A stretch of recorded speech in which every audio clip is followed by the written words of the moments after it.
अस्सलामु अलैकुम व रहमतुल्लाहि व बरकातुहू।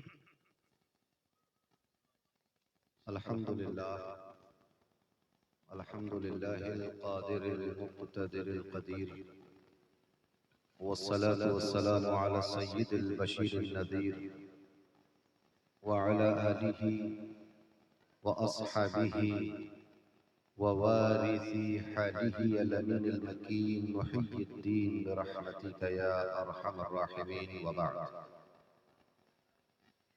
अऊज़ु बिल्लाहि मिनश शैतानिर रजीम।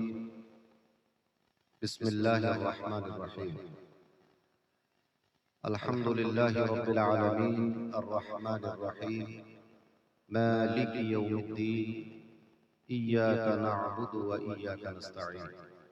सदक़ल्लाहुल अज़ीम व बल्लगना रसूलुहुन नबियुल अमीनुल करीमुर रऊफ़ुर रहीम व नहनु अला ज़ालिका लमिनश शाहिदीन वश्शाकिरीन वल्हम्दुलिल्लाहि रब्बिल आलमीन। क़ाल अल्लाहु तबारक व तआला मुख़बिरन व आमिरा तकरीमन लिहक़्क़ि नबिय्यिहि व तअज़ीमन। इन्नल्लाह व मलाइकतहु युसल्लूना अलन नबी या अय्युहल्लज़ीना आमनू सल्लू अलैहि व सल्लिमू तस्लीमा।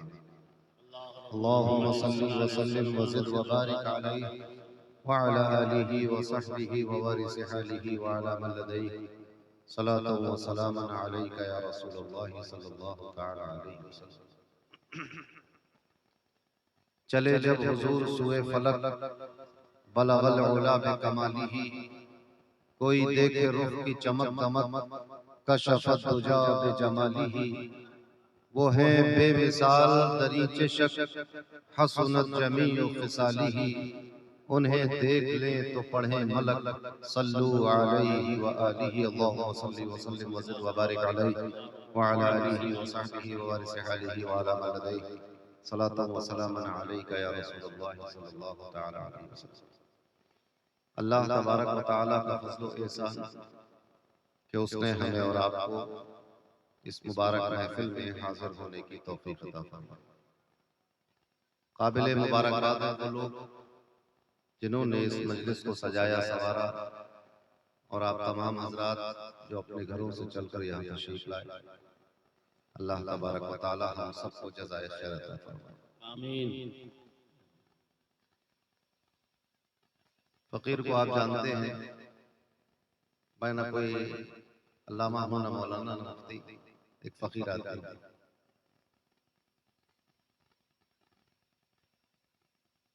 नाज़िम इजलास की मोहब्बतें कि उन्होंने इस फकीर हकीर को खतीब आज़म हिंदुस्तान कह दिया। मैं तो खतीब ही नहीं हूं, इसलिए मेरा नाम भी किसी पोस्टर में आप नहीं देखते होंगे, किसी जलसे में। कभी कभी आकर थोड़ी बहुत गुफ्तगू कर लेता हूं। बहुत देर आपके दरमियान मुखिल नहीं रहूंगा, मुख्तसरन कुछ अर्ज करने की कोशिश करूंगा। शेर व शायरी का माहौल। पिछले दिनों मदीने शरीफ में सलाम के कुछ शेर हो रहे थे समात में।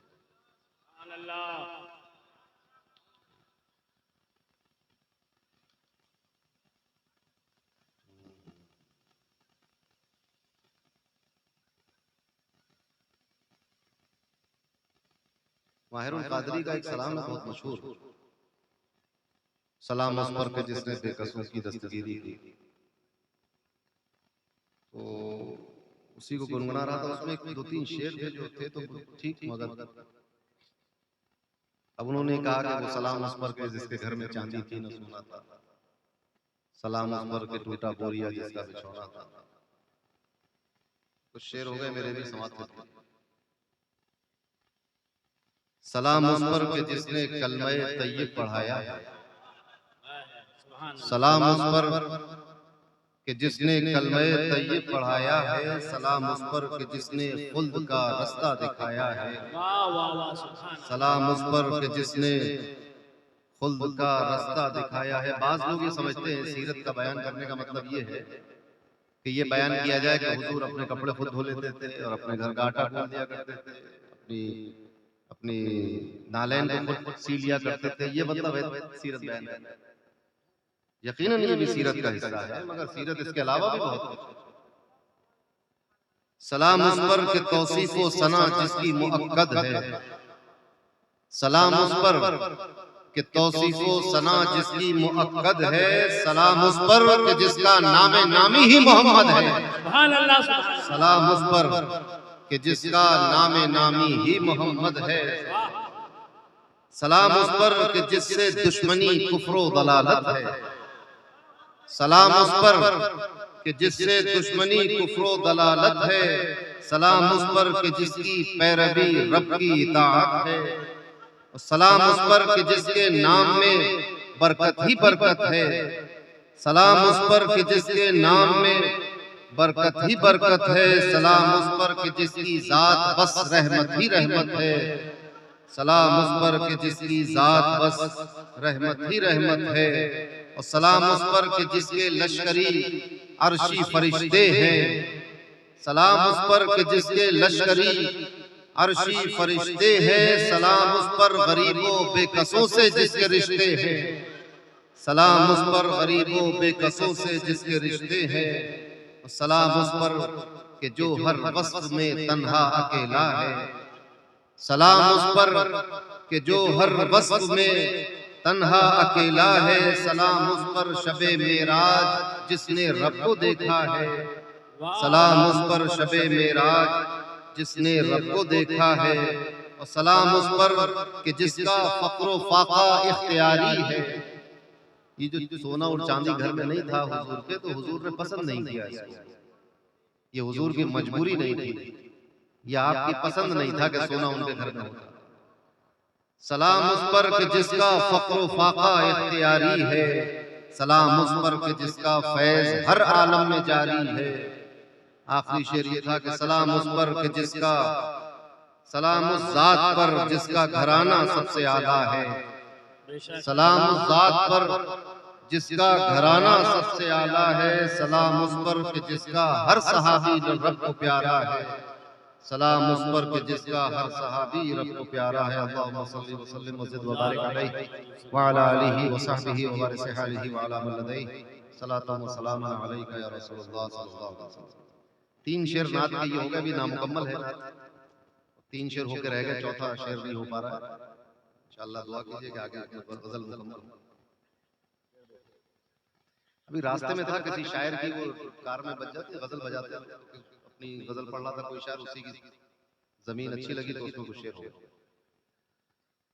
उनकी फुरकत में कहां चैनो सुकून है, यूं है, उनकी फुरकत में कहां चैनो सुकून है, यूं है, दर्द दिल सोज़े जिगर रोज फुजूं है, यूं है, दर्द दिल सोज़े जिगर रोज फुजूं है, यूं है, और जब से लौ तुमसे लगी है तो अजब हाल में हूं, जब से लौ तुमसे लगी है तो अजब हाल में हूं, अब यहाँ होशो खिरद है न जुनू है, यूं है, अब यहाँ होशो खिरद है न जुनू है, यूं है। और आखिरी शेर के, उनका ये तर्ज तगाफुल भी मजा देता है, उनका ये तर्ज तगाफुल भी मजा देता है, मेरी फरियाद पे अब ना है ना हूं है, यूं है, मेरी फरियाद पे अब ना है ना हूं है,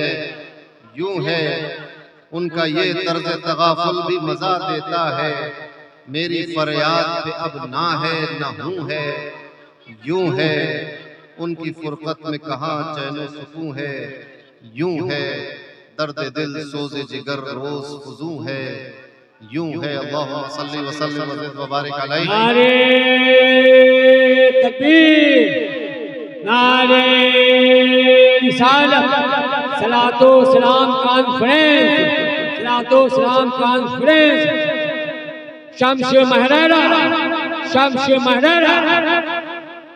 अल्लाहुम्मा सल्ली व सल्लिम व ज़िद व बारिक अलैहि व अला आलिहि व सहबिहि व बारिक हालिहि व अला मन लदैहि सलातु व सलाम अलैका या रसूलल्लाह सल्लल्लाहु अलैहि वसल्लम।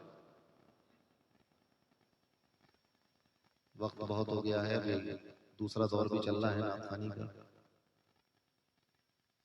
बहुत मुख्तसरन जो आयत करीमा या आयात करीमा मैंने तिलावत की हैं उस पर थोड़ी सी गुफ्तगू करूंगा। अल्लाह तबारक व तआला ने कुरान मुक़द्दस में अक़ायद का बयान फरमाया, अखलाकियात का बयान फरमाया, ताज़ीम रसूल का बयान फरमाया, अहकामात बयान किए। गरज ये कि ज़ाब्ता हयात बयान किया, अक़ीदा तौहीद बयान किया, शिर्क की नफी फरमाई गई। तो कुरान मुक़द्दस तो एक ज़ाब्ता हयात है, हर चीज का तारुफ कुरान करा रहा है। नबियों का तारुफ कराया, उनकी अक़वाम का तारुफ कराया। इसी तरह अल्लाह तबारक व तआला ने कुरान मजीद में अपना भी तारुफ कराया। आप सब जानते हैं कि कुरान शरीफ जब नाज़िल हुआ तो सबसे पहले इक़रा बिस्मि रब्बिकल लज़ी खलक़ नाज़िल हुआ। लेकिन जब कुरान मजीद को नबी करीम ने जमा कराया मुसहफ में तो सबसे पहले सूरह फातिहा को दर्ज किया। तो नुज़ूल की तरतीब अलग है और कुरान के जमा करने की तरतीब अलग है। तो अल्लाह तबारक व तआला ने अपने तारुफ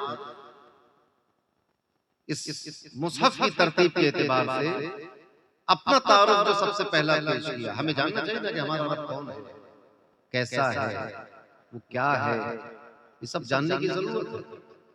तो कुरान अल्लाह का तारुफ, पहला तारुफ बंदे को करा रहा है। अभी यहां से कुरान की इब्तिदा हो रही है, अल्हम्दु से वन्नास तक ये कुरान करीम। तो कुरान की इब्तिदा में अल्लाह ने अपना तारुफ अपने बंदे को दिया। बंदा हैरान था कि हमारा रब कौन है, अज़मत वाला रब है, कैसा है, क्या मामला है। कुरान ने अल्लाह का तारुफ इस तरह पेश किया, अल्हम्दुलिल्लाह, तमाम तारीफ अल्लाह की। बेशक क्या कहा कुरान ने, अल्हम्दुलिल्लाह, तमाम तारीफ अल्लाह की। आप ये सवाल कर सकते हैं कि ये तमाम का तर्जुमा कैसे करते हैं, तमाम कैसे कहते हैं।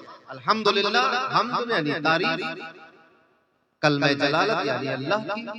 फिर आप कह रहे हैं तमाम तारीफ अल्लाह की, तो ये हम्द के ऊपर जो अलिफ लाम लगा है, जिसको अल-हम्द बोलते हैं ना, हम्द के ऊपर अलिफ लाम है, अल-हम्द, तो ये अलिफ लाम जो है ये तमाम पर दलालत कर रहा है कि तमाम तारीफ अल्लाह। अब तमाम का मतलब आप जानते हैं, जब ये कहा जाए कि दुनिया के तमाम इंसान, तो आप क्या समझे कि अब कोई एक भी इंसान इस बात से खाली नहीं।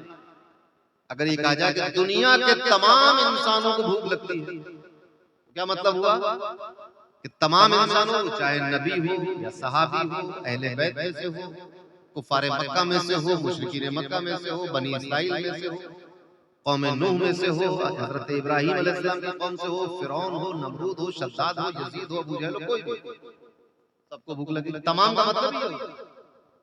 तो अगर ये कहा कुरान ने कि तमाम तारीफ अल्लाह की, तो फिर अब हर किस्म की तारीफ सिर्फ अल्लाह के लिए होगी, अब किसी और की तारीफ नहीं की जा सकती।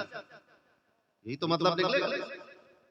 लेकिन हम ये देखते हैं कि कुरान करीम जहां ये बता रहा है कि तमाम तारीफ अल्लाह की है, उसी कुरान में नबियों की भी तारीफ, जमीन की भी तारीफ, आसमान की भी तारीफ है, असहाब की भी तारीफ है, सैयदना सिद्दीक़ अकबर की भी तारीफ है, मौला अली की भी तारीफ है कि नबी के घर वालों की तारीफ है, अज़वाजे मुतहरात की तारीफ है, जो ईमान लाए सबसे पहले रसूल पर उनकी तारीफ है, फिर इंसानों की तारीफ, हजरत आदम की तारीफ, हजरत नूह की तारीफ, तूफान नूह की तारीफ।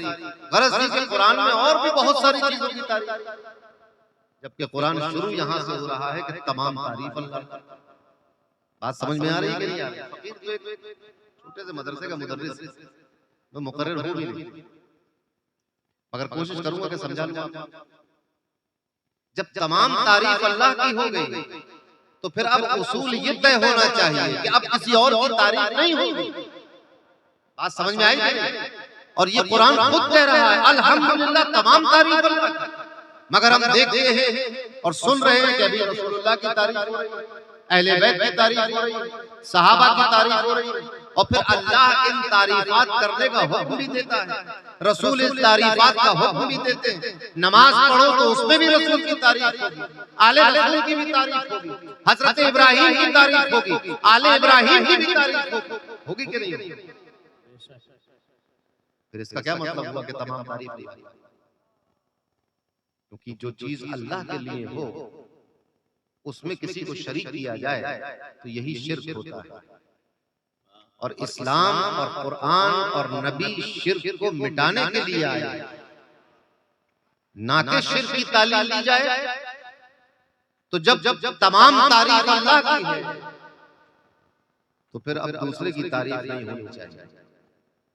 इस तरह की मंतिक उन लोगों को समझ में आनी चाहिए जो बात बात में शिर्क का फतवा लगा देते हैं कि कदम बोसी न करो ये शिर्क है, रसूलुल्लाह के लिए कयाम न करो ये शिर्क है, किसी नबी की ताज़ीम न करो ये शिर्क है। क्योंकि ये तो अल्लाह के लिए होती है, कयाम अल्लाह के लिए होता है, झुकना अल्लाह के लिए होता है, तो फिर अब गैरुल्लाह के लिए क्यों झुकते हो?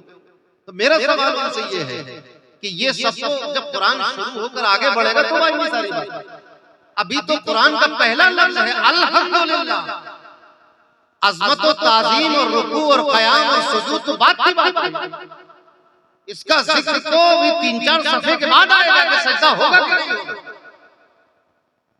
अभी तो अल्लाह ने कहा तमाम तारीफ अल्लाह की। तो सबसे पहले अपने दारुल उलूम की तारीफ बंद की, किताब तौहीद की तारीफ बंद की, तहज़ीरुन नास की तारीफ बंद की, किसी खुले या बंद दारुल उलूम की तारीफ बंद की। सारी तारीफें बंद होनी चाहिए। काबे की तारीफ बंद हो, हरम की तारीफ बंद हो, और खादिमुल हरमैन की तारीफ बंद हो, बादशाहों की तारीफ बंद हो। जुमे के खुतबों में जब बादशाहों के नाम लेकर उनकी तौसीफ और सना की जाती है, खुतबा काबतुल्लाह में होता है, उस खुतबे में बादशाह वक्त की तारीफ होती है, बंद की जाए तारीफ। अल्लाह ने फरमाया अल्हम्दुलिल्लाह, तमाम तारीफ अल्लाह। बात समझ में आ रही है? मगर ऐसा होता नहीं। तो पता ये चला कि हर बात शिर्क नहीं होती, उसके कुछ उसूल और ज़वाबित, उसका कुछ कायदा कानून है। अल्हम्दुलिल्लाह, तमाम तारीफ अल्लाह की। और बड़े मजे की बात, तारीफ तो तमाम अल्लाह की, मगर उसने नाम अपने महबूब का मोहम्मद रखा है। हम्द है तारीफ, इसी हम्द से बना हामिद, तारीफ करने वाला, इसी हम्द से बना महमूद जिसकी तारीफ की जाती है, इसी हम्द से बना अहमद जो सबसे ज्यादा तारीफ करता है, और इसी हम्द से बना मोहम्मद जिसकी सबसे ज्यादा तारीफ की जाती है। वाह वाह वाह, सुभान अल्लाह सुभान अल्लाह। आज समझ तो ना हामिद अल्लाह है, ना अहमद अल्लाह है, ना महमूद उसका नाम है, ना मोहम्मद। आप जानते हैं कि जमीन और आसमान की दो दुनिया अलग अलग है। अल्लाह ने अपने नबी का नाम आसमानों में अहमद रखा है, जमीन पर मोहम्मद रखा है।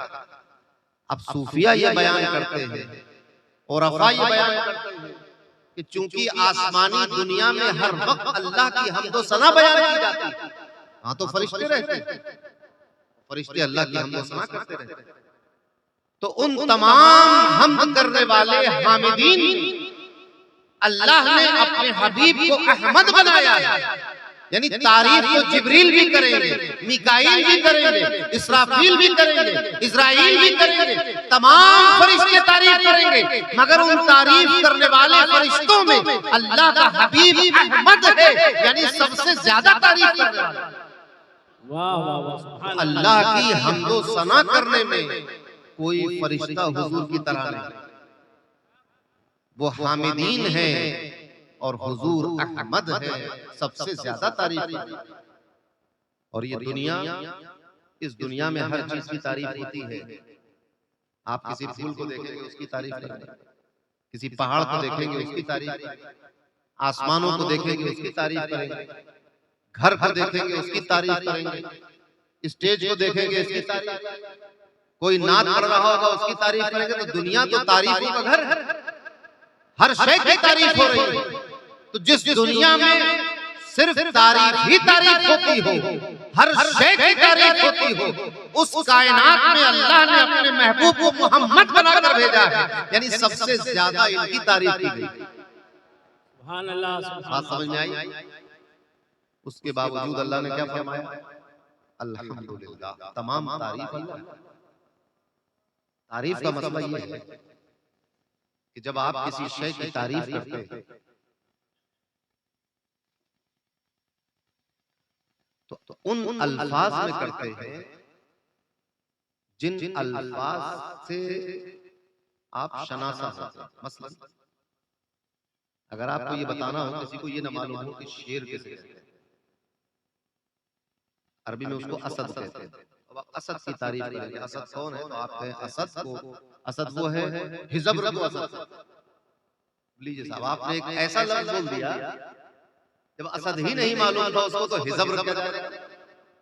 तो उसने कहा हिजब्र किसे कहते हैं? तो आपने कहा जरगाम को हिजब्र कहते हैं।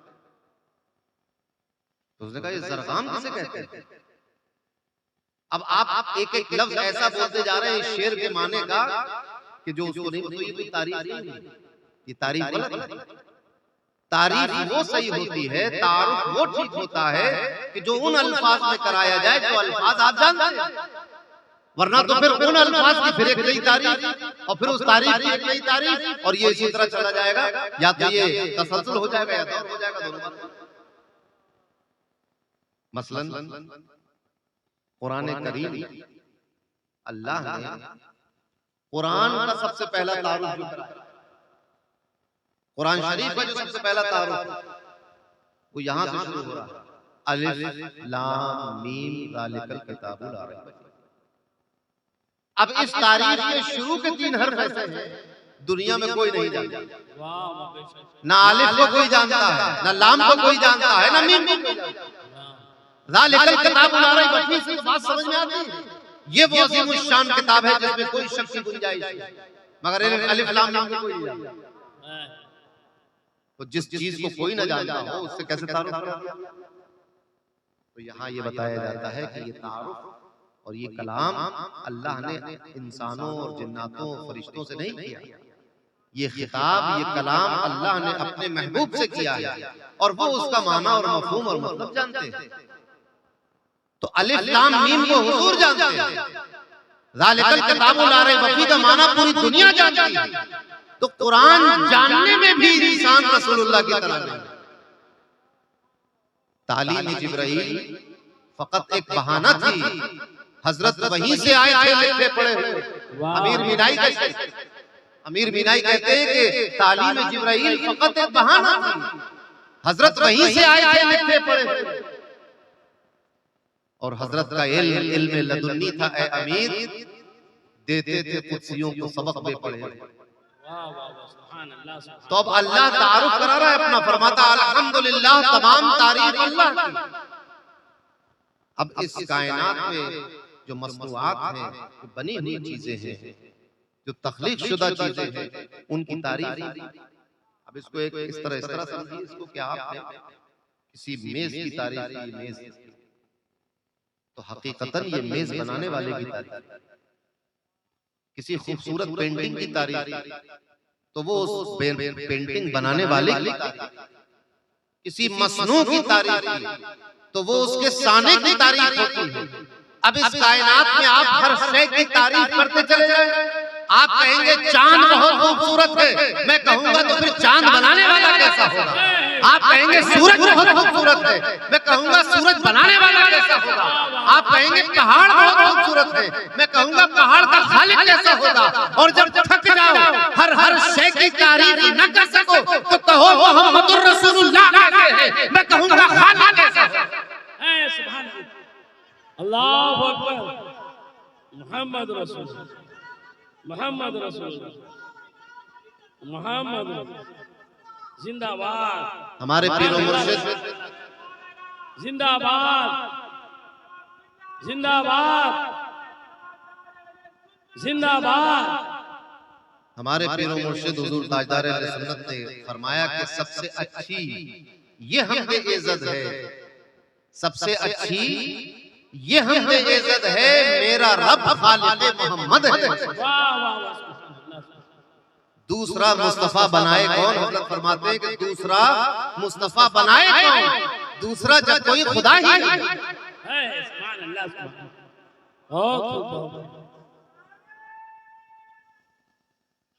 एक मुझे अपना शेर याद आया, हसीन होने की जो निशानी है, हसीन होने की जो निशानी है, तुम हो हर उस निशान से बेहतर। हसीन होने की जो निशानी है, तुम हो हर उस निशान से बेहतर। कसम खुदा की तुम्हारी सूरत है मेरे वहमो गुमा से बेहतर। सुकून दे दूं, अमान दे दूं, मैं अपना नामो निशान दे दूं। सुकून दे दूं, अमान दे दूं, मैं अपना नामो निशान दे दूं। तुझे तो मैं अपनी जान दे दूं कि तू मेरी जान है, जान से। सुभान अल्लाह, सुभान अल्लाह,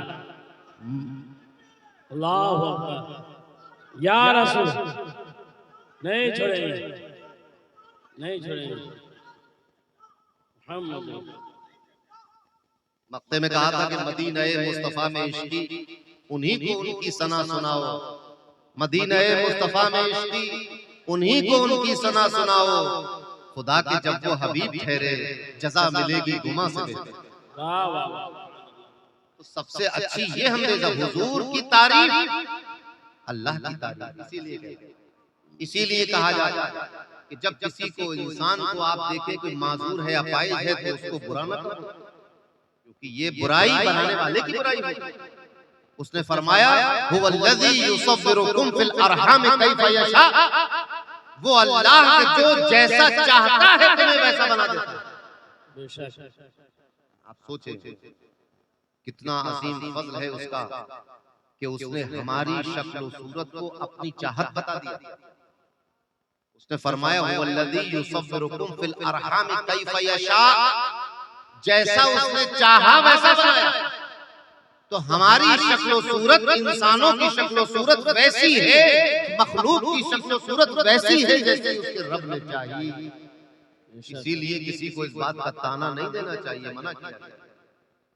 किसी के मर्ज का ताना किसी को न दो, किसी की मौत का ताना किसी को न दो, क्योंकि सब अल्लाह के चाहने से। तो जो अल्लाह चाहे वो बुरा हो नहीं सकता, वो खराब हो नहीं सकता। इसलिए अल्हम्दुलिल्लाह, तारीफ ही तारीफ अल्लाह की होगी, बुराई नहीं। कोई शख्स बुराई नहीं कर सकता, ऐब नहीं निकाल सकता। सैफुल्लाह मसलूल ने अल-मुतक़द को शुरू यहाँ से किया है कि उसकी वो रब, उसकी हम्दो सना कि जिसकी सिफात के बारे में ये भी नहीं कहा जा सकता कि उसमें कोई खूबी नहीं, ऐब भी नहीं, खूबी भी। उसकी सिफात खूबियों ही खूबियों वाली, ऐब की गुंजाइश नहीं, कमाल ही कमाल है, खूबी ही खूबी। तो अल्हम्दुलिल्लाह, तमाम तारीफ अल्लाह। तो जब तमाम तारीफ अल्लाह की हो गई, तो अब दुनिया में आप किसी की भी तारीफ करेंगे, वो बनाने वाले की तारीफ।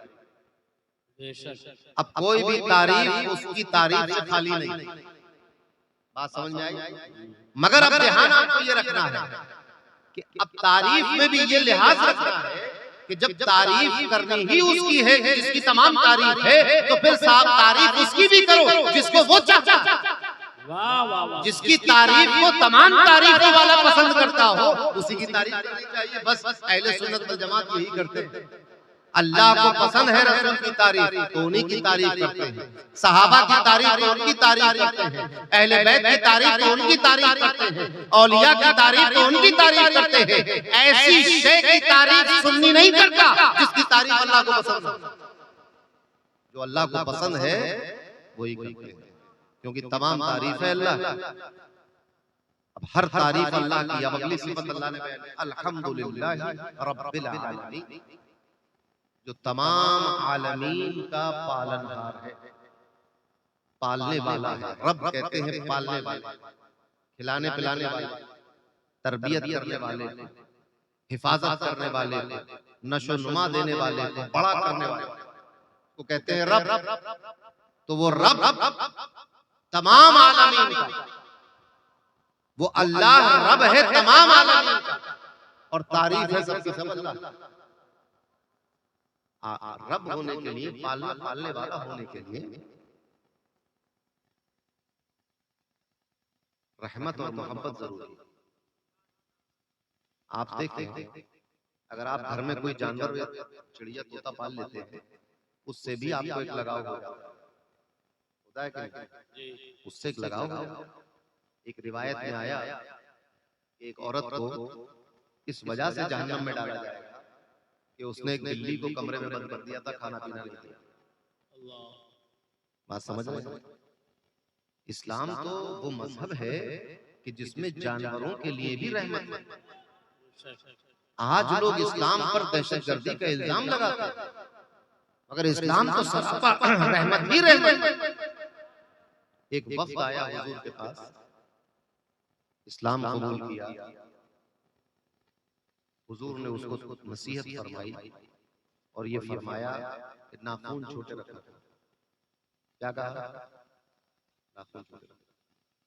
जब वो लोग चले गए तो सहाबा ने अर्ज किया, या रसूल अल्लाह, इनको और दीगर अहकामात की तालीम दी जाती। आपने कहा कि नाखून छोटे रखना। आपने फरमाया कि ये कबीला बकरियां पालता है और बकरियों के दूध पर इनकी गुजर बसर होती है, तो अगर इनके नाखून बड़े होंगे और ये बकरी का दूध निकालेंगे तो बकरी को इनके नाखून चुभेंगे और तकलीफ होगी, इसलिए मना किया कि नाखून छोटे रखो। उस रहमतुल्लिल आलमीन का दीनों में मजहब है ये। आज हमारी हरकतों की वजह से ये इल्जाम लगता है कि ये दहशतगर्दों को। एक सहाबी रसूल बकरी ज़िबा करने जा रहे हैं, बकरी को लिटा दिया, उसकी गर्दन पर घुटना रख के छुरी तेज कर रहे थे, बकरी को लिटा दिया। हुजूर तशरीफ लाए, आपने फरमाया, अतुरीदु अन तुमीतहा मौततान, क्या तुम ये चाहते हो कि उसको 2 बार मारो? उसने कहा, नहीं या रसूल अल्लाह, मैं 2 बार मारना नहीं चाहता। फरमाया, तो फिर इसके सामने छुरी क्यों तेज कर रहे हो? छुरी पहले से तेज करके रखो। ये है रहमतुल लिल आलमीन।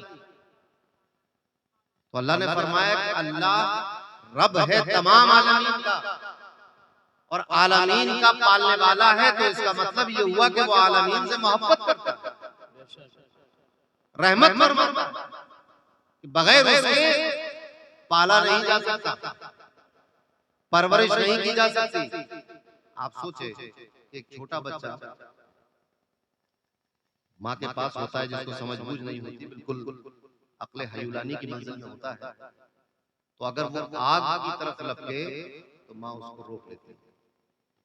बच्चा क्या समझ रहा होता है उसको कि बहुत जुल्म हो रहा है हमारे ऊपर, हमें ये खूबसूरत लाल लाल चीज पकड़ने नहीं दी, लेकिन माँ उसको जबरदस्ती रोकती है।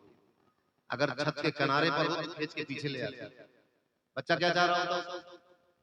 बच्चा चाह रहा होता है कि मैं नीचे कूद जाऊं, आग पकड़ लो, कुएं में गिर जाऊं, मगर माँ नहीं गिरने देती।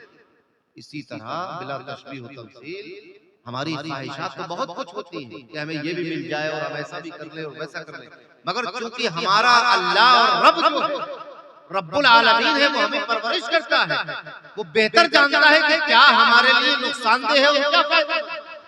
तो जो चीज हमारे लिए नुकसानदेह होती है वो नहीं देता। हालांकि हम क्या समझ रहे होते, बंदे की समझ क्या है?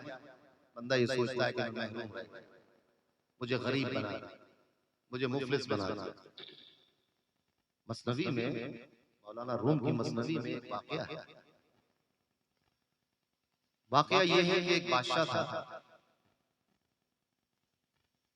उसने अपनी फौज को बहुत शानदार कपड़े दिए थे, बहुत उम्दा खाना खिलाता था, बहुत अच्छे घर दिए थे रहने के लिए, बड़ी अच्छी तनख्वाह देते थे।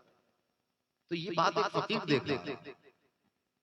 उस फकीर ने अल्लाह से कहा, क्या मौला, जब तुझे बंदे को पालना नहीं आता तो इसे पैदा क्यों किया? शिकवा किया अल्लाह से कि जब तुझे पालना नहीं आता तो पैदा क्यों किया है? उस बादशाह को देख कि जो अपने नौकरों को, अपने सिपाह को, अपनी फौज को उम्दा खाना खिलाता है, अच्छे कपड़े पहनाता है, अच्छे घर देता है, अच्छे पैसे देता है, उससे सीख। शिकवा कर दिया बंदे ने अल्लाह से। कुछ दिनों के बाद एक पड़ोस के राजा ने इस राजा पर चढ़ाई की। और फतह हासिल कर, सारे सिपाही पकड़े गए, बाकी मारे गए, बादशाह सलामत कहीं छुप गए जाके। अब सारे सिपाहियों को खड़ा करके उस दूसरे जालिम बादशाह ने ये कहा कि जो अपने बादशाह का पता बता देगा कि कहाँ छुपा है, मैं उसको छोड़ दूंगा, जान बख्श, और जो नहीं बताएगा मैं उसको कत्ल कर दूंगा। एक एक करके तमाम सिपाही कत्ल हो गए, मगर किसी ने अपने बादशाह का पता नहीं बताया। जब सब मर गए तो अब एक गैबी आवाज आई उस फकीर के पास के, बंदे अगर तुझे बंदगी नहीं आती तो सीख इन लाशों से जो कटी पड़ी है। एक वक्त का अच्छा खाना क्या खिला दिया बादशाह ने, क्या उम्दा कपड़े क्या पहना दिए, अच्छे घर क्या दे दिए रहने के लिए। इन सिपाहियों ने अपनी जान दे दी मगर अपने बादशाह का पता नहीं बताया। सुभान अल्लाह, गद्दारी नहीं। तो अगर तुझे बंदगी नहीं आती है तो इन लाशों से सीख ले बंदगी कैसे करते हैं। जो चीज तेरे लिए मुनासिब नहीं थी, जो तेरे लिए नुकसानदेह थी, वो तुझे नहीं दी, तू मुझसे शिकवा कर रहा है। इमाम गजाली का जिक्र आया है, इमाम सादी, शेख सादी ने भी अपनी शायरी में बहुत सारी हिकायतें इस तरह की। इमाम गजाली का एक वाकया मुझे याद आया। इमाम गजाली चप्पल खरीद रहे थे, मामूली चप्पल खरीद ली, पैसे ज्यादा नहीं, और दिल में ये शिकवा किया कि अगर मेरे पास ज्यादा पैसे होते मैं भी उम्दा चप्पल खरीदता। ये सोचते हुए मस्जिद में चले। जब मस्जिद से बाहर निकले देखा कि एक ऐसा शख्स है कि जिसके पैर ही नहीं। तौबा की, अल्लाह का शुक्र अदा किया कि मौला चप्पलें अगरचे मामूली हैं मगर तूने पैर तो सलामत बनाए। वाह वाह, सुभान अल्लाह, सुभान। तो तमाम तारीफ उस अल्लाह की जो तमाम आलमीन का पालने वाला है।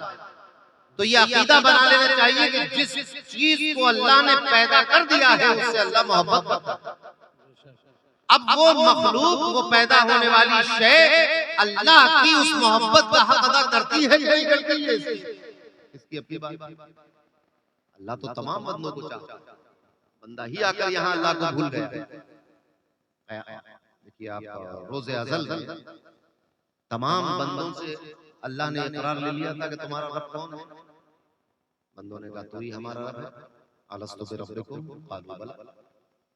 वहां तो सब इकरार करके आए थे, यहाँ आके बदल गए, उस इकरार को भूल गए, उस वादे को भूल गए जो अल्लाह से करके आए, नाफरमान हो गए, गद्दारी करने लगे। मगर अल्लाह तो सबको खिला रहा है, सबको पिला रहा है, हिफाजत कर रहा है। हम ये समझते हैं कि हमने घर का दरवाजा बंद कर लिया, महफूज, ताला लगा लिया, हिफाजत करने वाला तो अल्लाह। बधाइयों के एक शायर है शादाब ज़की साहब, उनका एक शेर मुझे याद आया। कहते हैं कि अगर कोई नहीं इनका, अगर कोई नहीं इनका तो फिर इतना बता दीजिए कि इन फुटपाथ वालों की हिफाजत कौन करता है। जो रात को सड़क के किनारे सो जाते हैं उनकी हिफाजत कौन करता है। वाह वाह, बेशक, सुभान अल्लाह। अल्लाह सबकी हिफाजत करता है। अब बंदा उसकी बंदगी का हक अदा नहीं करता, ये बंदे की कमी है। मगर अल्लाह तो सबको चाहता है, सबसे मोहब्बत करता है। अब अपने अमाल और अपनी हरकतों के हिसाब से अगर उसके अज़ाब को अपनी तरफ मुतवज्जिह कर लो तो फिर उसमें शिकवा करने की क्या। और अज़ाब इलाही बुनियादी तौर पर कम है, रहमत इलाही ज्यादा। उसने फरमाया कि मेरी रहमत मेरे गज़ब पर गालिब आ गई। और रहमत उसकी मखलूक की तरफ लपकती है, अजाब बंदे खुद अपनी तरफ बुलाते हैं। बात समझ में आ रही है। हमारा रब जो अजाब शदीद इक़ाब करने वाला है तो वो बंदों की हरकतों की बुनियाद पर कि ये ऐसी हरकतें और नाफरमानियां करते हैं कि फिर उसको अजाब से ठीक करना पड़ता है। वरना वो उसने जो तारुफ अपना कराया है उसमें अजाब का कोई जिक्र नहीं है। उसने फरमाया अल्हम्दुलिल्लाहि रब्बिल आलमीन अर्रहमानिर रहीम। वो तो रहमान और रहमान है और रहीम। बहुत ज्यादा रहम करने वाला और निहायत मेहरबानी करने वाला। मगर इतनी मेहरबान और इतनी मेहरबानी करने वाले रब को हम नाफरमानी करके उसके अजाब को अपनी तरफ मुतवज्जह करते हैं। उसका अजाब हमारी तरफ मुतवज्जह नहीं रहता, उसकी रहमत हमारी तरफ मुतवज्जह रहती है। मगर हम नाफरमानी के जरिए उसका अजाब अपनी तरफ ले लेते हैं।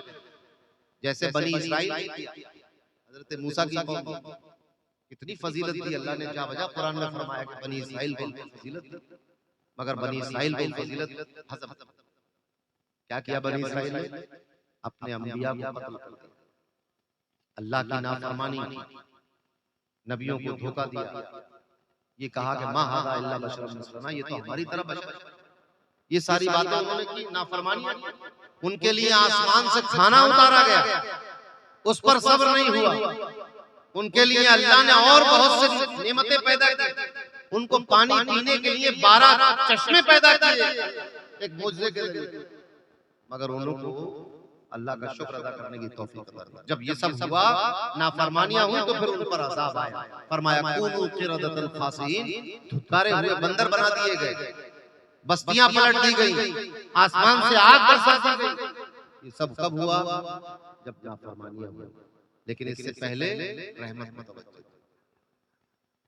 अल्लाह ने फरमाया कि हम किसी कौम के हालात को नहीं बदलते यहां तक कि वो कौम खुद अपनी हालत न बदले। अक्सर इसका मतलब ये बयान कर दिया जाता है कि हम किसी की हालत बेहतर नहीं करते जब तक उसको अपनी हालत बेहतर करने का ख्याल ना हो। ये मतलब नहीं है इसका, तफसीर उठाकर देखिए। इसका मतलब ये है कि हम किसी कौम की नेमतें नहीं छीनते जब तक वो कौम अपनी हरकतों से नेमतें गंवाने का वादा न करे। बात समझ में आई? किसी कौम को पस्ती में नहीं डालता अल्लाह, यहाँ तक कि वो कौम खुद अपने करतूतों के वजह से पस्ती में न गिर जाए। यही है तो किसी ने एक शेर कह दिया, खुदा ने आज तक उस कौम की हालत नहीं बदली, न हो जिसको ख्याल आप अपनी हालत के बदलने का। बेचारा पढ़ा लिखा नहीं होगा, शायरी के तौर पर कह दिया। आयत का मतलब ये है कि उस वक्त तक नेमतें सल्ब नहीं होती जब तक कौम खुद अपनी हरकतों से नेमतें न छिनवाए। अल्लाह की रहमत आप देखिए, अभी माँ के पेट में आए, यहां से रहमतें शुरू। पेट में आना भी एक रहमत है। अब उसने आपको परवरिश की, एक नापाक पानी की बूंद से मुद्गा बना दिया गया, उसमें जान डाल दी गई, अलका बना दिया गया, हड्डियां बना दी गई, उस पर गोश्त चढ़ा दिया गया, आंखें अता कर दी गई, समात अता कर दी गई, दिमाग दे दिया, दिल बना दिया। और जब इंसान पूरा ढांचा बन गया तो उसकी ग़िज़ा का इंतजाम भी अल्लाह ने पेट में कर दिया। बच्चा जो है वो माँ के पेट में दूध नहीं पीता, उसकी ग़िज़ा अलग है, वो भी उसको दी जाती है। तो रहमतें तो उसकी उस वक्त से है जब बंदा वजूद में भी नहीं आया था। अज़ाब का तो कोई जिक्र ही नहीं था। अल्लाह ने फरमाया इन्नी जाइलुन फिल अर्दि खलीफा, अज़ाब का कोई जिक्र नहीं, रहमत का जिक्र। मैं जमीन पर अपना खलीफा बनाना चाहता हूं, एक रहमत। अभी कोई अज़ाब का जिक्र नहीं था, रहमत। हुक्म दिया कि आदम को सजदा करो, अभी भी कोई अज़ाब का जिक्र नहीं। फसजदू इल्ला इब्लीस, अब नाफरमानी शुरू हुई। अब नाफरमानी शुरू हुई तो फिर अज़ाब शुरू। वरना ये नाफरमानी से पहले बहुत ऐश था शैतान, फरिश्तों के साथ अल्लाह की नेमतें थी उसके पास, जन्नत की हवाएं थी, जन्नत की ग़िज़ा था, रहमत ही रहमत थी। जब तक नाफरमानी नहीं की थी रहमतों में था। तो बुनियादी तौर पर शुरू तो रहमतों से होता है मामला, और नाफरमानी के एवज़ अज़ाब आता है। तो जो नाफरमान नहीं होता उस पर रहमत मुतवातिर रहती है। अंबिया पर रहमतें मुतवातिर हैं, सहाबा पर रहमतें मुतवातिर हैं, अहले बैत पर रहमतें मुतवातिर हैं, औलिया पर रहमतें मुतवातिर। आज कौम मुस्लिम जिस जिल्लत और रुसवाई के गड्ढे में गिर गई है, ये हमारी अपनी हरकतों की वजह से। वरना अल्लाह ने तो वादा किया है कि इज्जत अल्लाह की है, इज्जत रसूल की है, इज्जत मोमिनीन की है।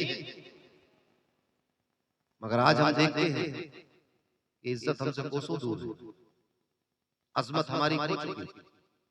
एक वो भी दिन था कि जब इस कौम की अजमतों को सलाम किया जाता था। कभी है नौजवान मुस्लिम तदब्बुर भी किया तूने, वो क्या गर्दू था जिसका तू है एक टूटा हुआ तारा। शायर मशरिक कहता है, तुझे उस कौम ने पाला है आगोश मोहब्बत में, कुचल डाला था जिसने पांव से ताजे सरे धारा। आप सोचिए, हमें याद करना चाहिए वो दौर भी इस कौम के माजी में सुनहरे अल्फाज में लिखा हुआ, सुनहरे हुरूफ में लिखा हुआ।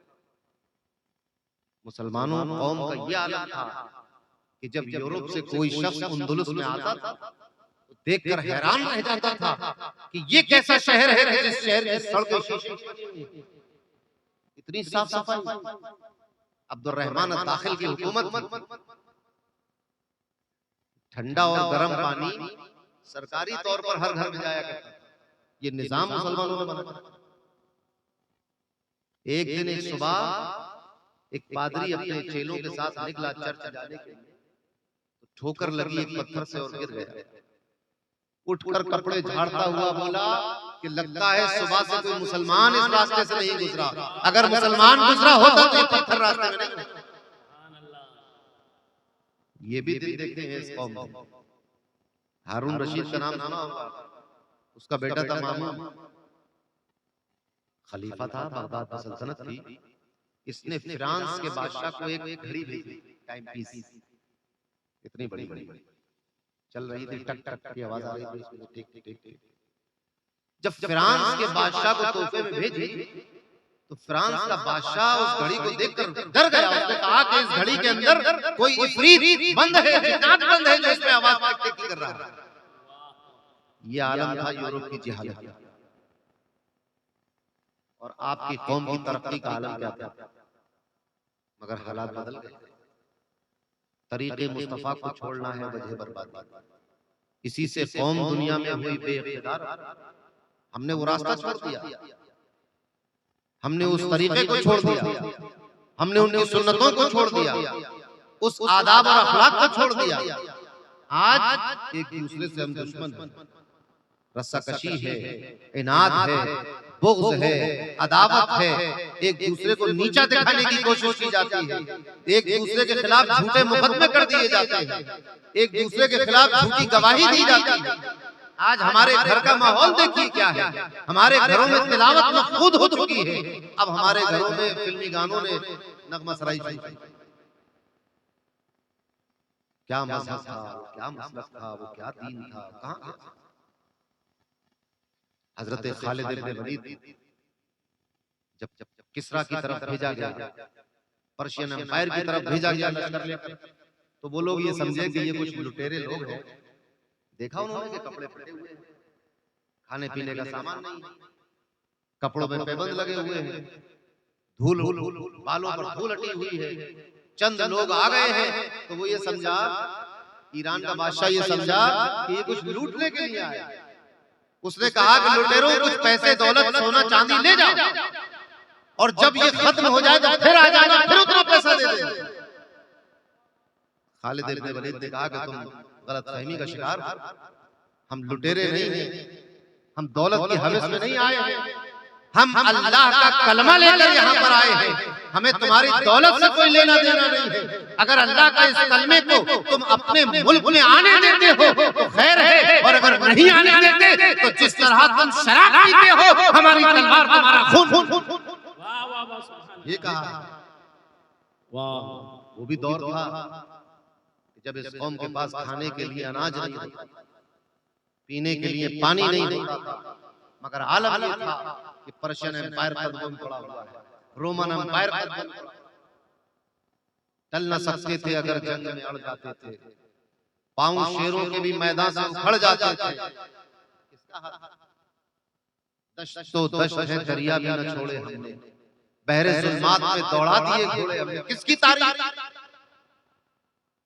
मगर आज हमें चूंकि इसकी फिक्र नहीं है, हम अपना वक्त जाया कर देते हैं और जमाने की सितम ज़रीफ़ी से और सितमरानियों से शिकवा करने लगते हैं। डर और खौफ हमारा मुकद्दर बन गया है। क्यों? जबकि हमारा ईमान क्या है कि हमारा रब वो है जो आलमीन, अल्हम्दुलिल्लाहि रब्बिल आलमीन, ये अकीदा है हमारा। और उसके बावजूद हालत हमारी क्या हो गई है कि न तालीम हमारे पास है, न अखलाक हमारे पास है, न किरदार हमारे पास है, न इल्म हमारे पास है, न दीन हमारे पास है, न इस्लामी अखलाक व आदाब हमारे पास है। सोचने का मकाम है। ना लए बुलबुले शैदा तो सुना हंस हंस कर, अब जिगर थाम के बैठो मेरी बारी।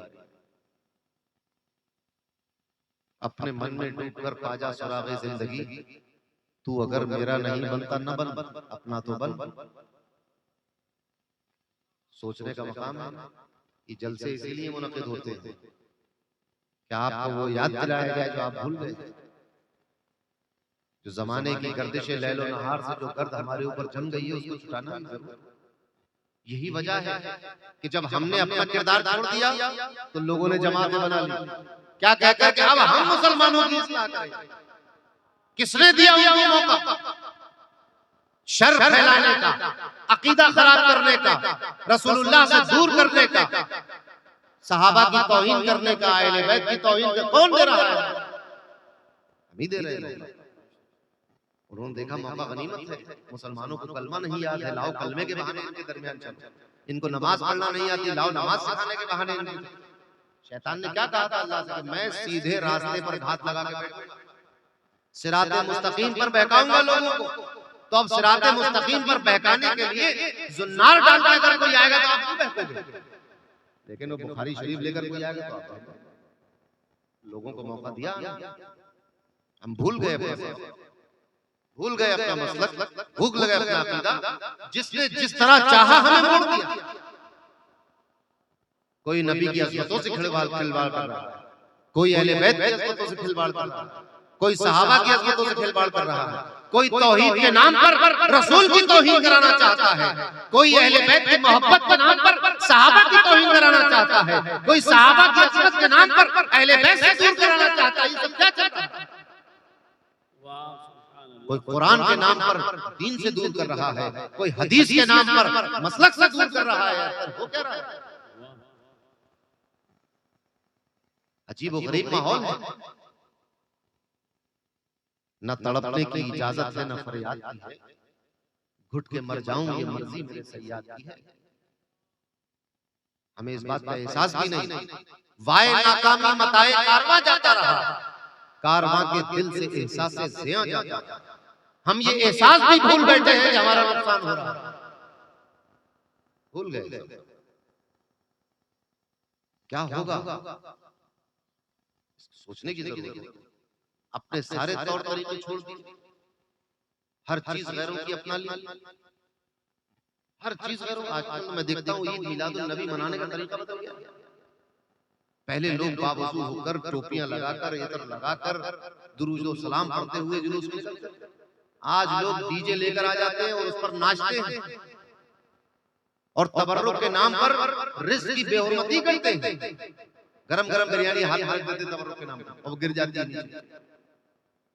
कैसे लुटाते हैं। मिठाई कोई फेंक रहा है, कोई चावल फेंक रहा है, कोई जर्दा फेंक रहा है, कोई हलीम बिरयानी फेंक रहा है। ऐसे बड़े नबी करीम ने जो फरमाया सही मुस्लिम की हदीस कि अफजलुल आमाल में इतामुत ताम है, भूखे को खाना खिलाना ये सबसे बेहतरीन अमल है। तो क्या इस तरह के निशाने लगाकर फेंक कर खाना खिलाओ? कैसे खाना खिलाओ? क्या तबर्रुक इस तरह बटेगा? किसके नाम का तबर्रुक है? ये रसूलुल्लाह के नाम का तबर्रुक है, ये गौसे आज़म के नाम का तबर्रुक है। ऐसे फेंक फेंक कर खिलाए सड़क के ऊपर, उसके ऊपर चप्पलें रख के आप चलेंगे उन्हीं चावल के दानों पर। 11वीं का तबर्रुक, गौसे आज़म के नाम का तबर्रुक। ताजुल कौल फरमाते हैं कि जिसे लंगर का तेरे एक दाना भी मयस्सर हो उसे बरकत हो लाखों सेरिया में, और वो लंगर के दाने ऐसे जमीन पर पड़े होंगे सड़कों के ऊपर। इस पर कौन गौर करेगा? कब सोचेंगे? कैसे तब्दीली आएगी? लोग अपनी अपनी तरफ खींच रहे हैं, सब भूल बैठे, सब कुछ भूल गए। जो पढ़ा लिखा था अयाज ने उसे साफ दिल से भुला दिया। क्या होगा? क्या और करने की बात है। अंदाजे बयां करके बहुत शौक नहीं है, शायद कि तेरे दिल में उतर जाए मेरी बात। और करने का मकाम है। अब वक्त नहीं है ज्यादा मंथन करने का, अब मैदान अमल में आने की जरूरत है। अपने अखलाक को, अपने किरदार को मुसलमान करने की जरूरत है। ज़बान से कह भी दिया ला इलाहा तो क्या हासिल, दिलो निगाह मुसलमान नहीं तो कुछ भी नहीं। ये जिक्र नीम सब शबी, ये मुराक़बे, ये सुरूद, हरम के दर्द का दरमा नहीं तो कुछ भी नहीं। आप सोचे और सोचकर एक फैसला लें, हम क्या करने के लिए दुनिया में आए। हद ये हो गई है कि अब इस्लाह मुआशरा कॉन्फ्रेंस होने लगी है हमारे दरमियान। यानी उस कौम के दरमियान इस्लाह मुआशरा हो रही है कि जिस कौम को अल्लाह ने कुंतुम खैरा उम्मतिन का खिताब देकर दुनिया में भेजा। सुभान अल्लाह, सुभान अल्लाह। जिस कौम को सबसे बेहतरीन उम्मत बनाया था, दूसरों के लिए भलाई का हुक्म देने वाला और बुराइयों से रोकने वाला जिसको बनाया था, आज उसी को इस्लाह मुआशरा कराने की जरूरत है। आप जरा सोचिए, कभी आपने सुना है कि किसी साबुन को सर्फ से धोकर पाक किया गया? सुना कभी कि किसी साबुन को सर्फ से धोया गया? अरे भाई, साबुन हाथ से छूटकर गिर जाता है तो क्या किसी दूसरे साबुन से धोते हो? उस साबुन को पानी में रगड़ करके हो। तो मुसलमान कौम तो खुद एक साबुन है दूसरों की बुराई दूर करने के लिए, कि जो हमारे पास आकर बैठेगा उससे बुराई दूर होगी। अब हमें एक साबुन की जरूरत पड़ गई और लोग अपना अपना साबुन लेकर आ गए। कोई फलानी जमात साबुन लेके आ गई, ये मौलाना सर्फ लेके आ गया। भाई क्या तरीका है? लोग इस्लाह के नाम पर आ रहे हैं। कुरान ने इस इस्लाह की पोल 1500 साल पहले खोल दी। इनसे कहा जाए कि फसाद मत करो तो कहते हैं कि हम फसाद का कर रहे हैं, हम तो इस्लाह करने वाले हैं। सबसे बड़े फसादी यही है। मौका कौन दे रहा है? मौका हम दे रहे हैं। आपस में ना इत्तेफाकियां हैं और अकीदा क्या है कि हम रब्बुल आलमीन के मानने। अरे जब सब आलमीन का रब वही है तो मेरा भी रब वही है, आपका भी वही है, तो फिर लड़ाई किस बात की, इख्तिलाफ किस बात का है? जब हम सब एक ही रब के पाले हुए हैं, एक ही रब हम सब की परवरिश करता है, हम सब एक ही रब का कलमा पढ़ते हैं, उसी का दिया रिज़्क़ खाते हैं, उसी के हिफ्ज़ व अमान में रहते हैं, तो फिर लड़ाई किस बात की है? आपस में लड़ोगे तो फिरका होगा और हम आपस में छोटी छोटी टोलियों में बटेंगे तो फिर डिवाइड एंड रूल कानून लागू होगा। अंग्रेजी में बचपन में मैंने कहीं पढ़ा था, कहते हैं कि first deserve and then desire. पहले उस लायक को बनो, फिर ख्वाहिशात करो। ख्वाहिश क्या है हमारी? कि फिलिस्तीन आजाद हो, बैतुल मुक़द्दस आजाद हो, मक्का मदीना आजाद हो। ये ख्वाहिश है ना? अमल क्या है इसके लिए? अमल ये है कि हम अपने ही घर में 5 वक्त नमाज पढ़ने जाते हैं और ख्वाहिश ये है कि बैतुल मुक़द्दस फतह हो जाए। अरे करोगे क्या उसको फतह करके? नमाज कौन पढ़ेगा? इस मस्जिद में कौन नमाज पढ़ेगा? अपने मोहल्ले की मस्जिद में नमाज पढ़ने नहीं जाते और ख्वाहिश ये है कि बैतुल मुक़द्दस फतह हो जाए। भाई क्या करेंगे? फतह होगा क्या? मैं बताऊं क्या होगा? फिर इसमें झगड़ा होगा कि इमाम फिर दो जमातें होना शुरू हो जाएंगी। अरे भाई इत्तेहाद पैदा करो, एक कलमा है, एक कुरान है, एक अल्लाह है, एक रसूल है, एक मजहब है, एक मसलक है, सब एक गौसे आज़म के मानने वाले, सब गरीब नवाज के मानने वाले। फिर क्या झगड़ा? अना का झगड़ा है, तकब्बुर का झगड़ा है, खुदगर्जी का झगड़ा है। ये सब चीजें तो बुरी हैं। जब एक रब सबको पालने वाला है फिर हसद अच्छी चीज नहीं।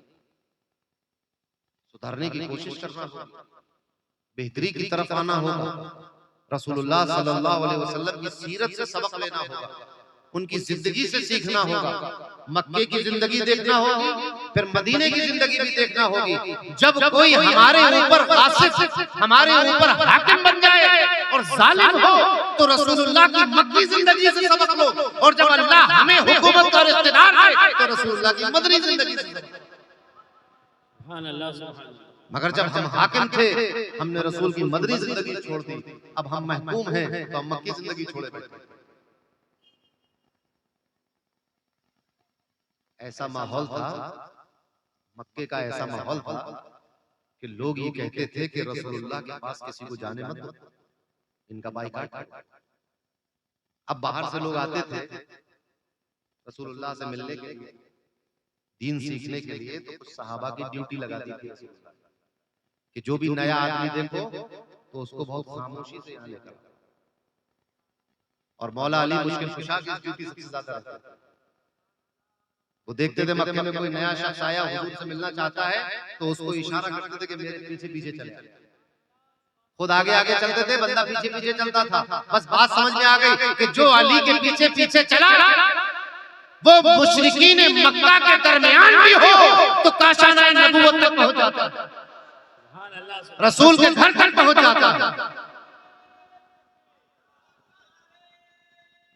या रसूल, नारे तकबीर, नारे रिसालत, शहजादे हुजूर ताजदार अहले सुन्नत हुजूर खतीब शमशे मानेरा हुजूर अतीफ मियां साहब क़िबला खानकाह आलिया कादरिया बदायूं शरीफ, नारे तकबीर, सलात व सलाम कॉन्फ्रेंस।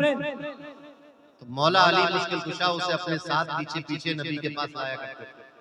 वहां आकर उसको इस्लाम भी मिलता था, ईमान भी मिलता था, दीन भी मिलता था, इस्लाह भी होती थी, तालीम भी होती थी। हमने उनके पीछे चलना छोड़ दिया।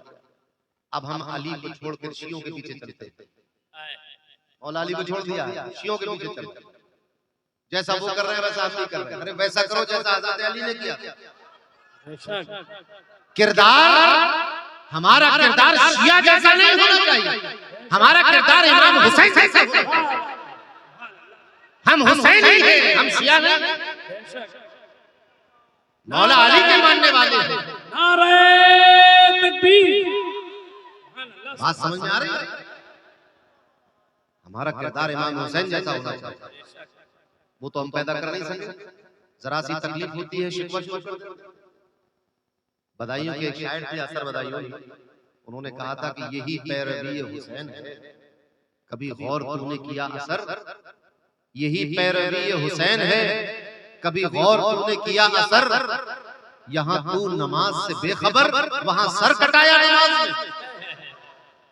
यहाँ हम नमाज से बेखबर हैं, वहां हमारा इमाम नमाज की सजदे की हालत में इस दुनिया से रुखसत होता है। सोचिए आप क्या हंगामा मचा के रखा है। काम वो करो जो हमारे बुजुर्गों ने असलाफ किया। इमाम ज़ैनुल आबिदीन ने जो किरदार पेश किया वो किरदार हमारा होना चाहिए। इमाम हुसैन, इमाम हसन का जो किरदार है वो किरदार हमारा होना चाहिए। ये है हमारे इमाम और हमारे मुक्तदा और पेशवा। जो किरदार फारूक आजम उस्मान गनी का है वो किरदार हमारा होना चाहिए।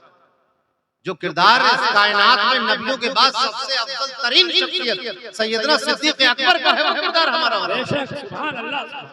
अपनी जान छोड़ सकते हैं मगर नबी के साथ कोई सौदा नहीं हो सकता।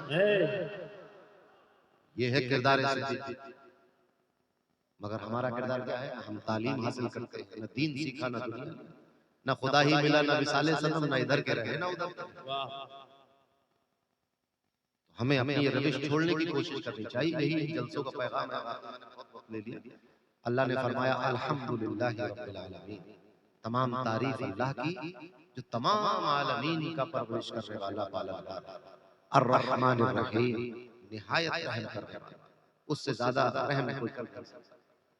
आपको मालूम है रिवायतों में आता है अल्लाह तबारक व तआला ने अपनी रहमत के 100 हिस्से किए। एक हिस्सा दुनिया में भेजा, उसी एक हिस्से में माँ की ममता भी है, उस्ताद की मोहब्बत भी है, बाप की मोहब्बत भी है, पीर साहब की मोहब्बत भी है, मुरीद की मोहब्बत भी है। उसी एक हिस्से में रहमतुल लिल आलमीन की रहमत भी है। और 99 हिस्से कयामत के दिन बचा के रखे कि जब उसके गुनाहगार बंदे कयामत में आएंगे तो फिर उन रहमतों से उनको हिस्सा देंगे। सुभान अल्लाह। समझ में बात आई? वो रहमतें कैसी होंगी, इस पर तो एक अहादीस का ज़ख़ीरा है। कैसे कैसे वो जहन्नम से बंदों को निकालेगा, कैसे कैसे माफ करेगा और रहमत करेगा और मग़फ़िरत फरमाएगा। लेकिन इस सब के बावजूद हमें भी सुधरने की जरूरत है, दीन की तरफ आने की जरूरत है। उससे ज्यादा मेहरबान कोई नहीं, उससे ज्यादा मेहरबानी करने वाला कोई नहीं, उससे ज्यादा रहम करने वाला कोई नहीं। और कयामत के दिन का मालिक नहीं है, मालिक यौमुद्दीन। अब यहाँ ये बात आप कह सकते हैं कि कयामत के दिन का मालिक है और आज के दिन का मालिक नहीं।